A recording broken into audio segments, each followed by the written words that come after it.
yang sebenarnya gitu. Kenapa? Apa mungkin kamu merasa kayak ini memang gak boleh diomongin karena ini masalah keluarga? Bukan sih, tapi soalnya aku pernah di posisi dimana orang udah ngeceritain, tapi akunya masih nggak paham gitu lah. Jadi aku ngegunain dengan cara aku sendiri supaya aku sendiri paham, orang lain pun paham. Mungkin ada di luar di luar sana orang yang juga sama kayak aku gitu. Jadi kayak mending dijelasin dengan kata-kata yang enak buat didengar, sederhana tapi gampang dimengerti gitu. Assalamualaikum warahmatullahi wabarakatuh. Apa kabar sahabat Nika Ardila dan Amel Amelia? Semoga kalian baik-baik saja. Sudah beberapa hari ini, kita belum mendengar kabar cerita dari Amel Amelia. Beberapa fans mungkin sebagian rindu akan sosok Amel Amelia. Akan tetapi, 2 hari yang lalu Amel menulis sebuah kisah atau cerita, entah itu tentang apa. Sebagian kalian, mungkin paham apa yang dituangkan tulisan di sebuah story, yang Amel upload di instastory-nya. Kira-kira, apa ya, di balik tulisan tersebut? Baiklah, teman-teman, di video kali ini kita akan membahas 4 alasan seseorang lebih suka menulis diari daripada curhat ke teman.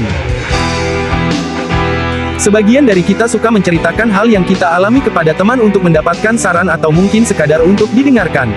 Sebagiannya lagi, lebih suka menulis diari. Mereka menjadikan tulisan sebagai teman baiknya dalam mencurahkan isi perasaannya. Bagi mereka, dengan menulis diari, kerahasiaan mereka lebih terjaga privasinya. Selain itu, ada beberapa alasan kenapa orang-orang lebih suka menulis diari dibanding curhat kepada teman.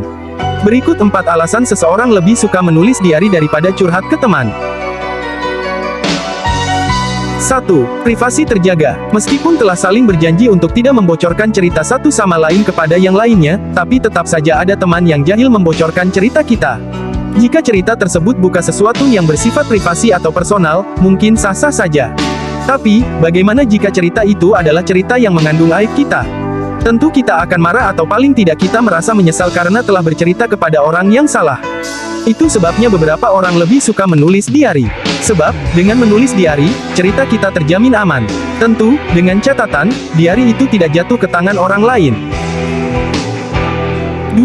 Bebas menuangkan apapun di sana. Jika kita tetap menerapkan batasan saat bercerita dengan teman, maka saat menulis diari, kita akan jauh lebih bebas untuk menuangkan segala sesuatu di sana, entah itu perasaan bahagia, marah, kecewa, sedih ataupun kekhawatiran kita. Kita akan merasa lega karena tidak ada yang ditutupi dari tulisan itu. Selain itu, kita juga tidak perlu takut ada yang menghujat kita kala bercerita.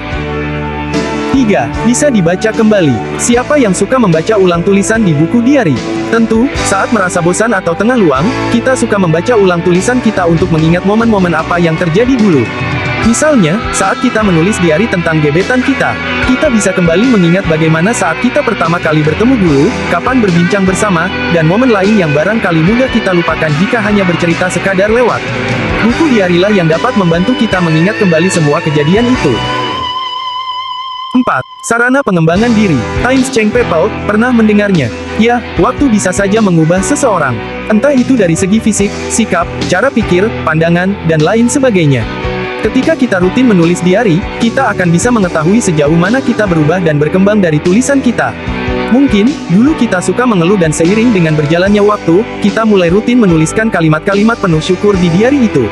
Ini semua tentu jelas terlihat perkembangannya. Itulah 4 alasan yang barangkali dirasakan oleh kita yang lebih suka menulis diari. Demikianlah pembahasan kali ini. Semoga kalian bisa memahami kenapa seorang Amel Amelia lebih suka menulis dibanding bercerita ke orang lain.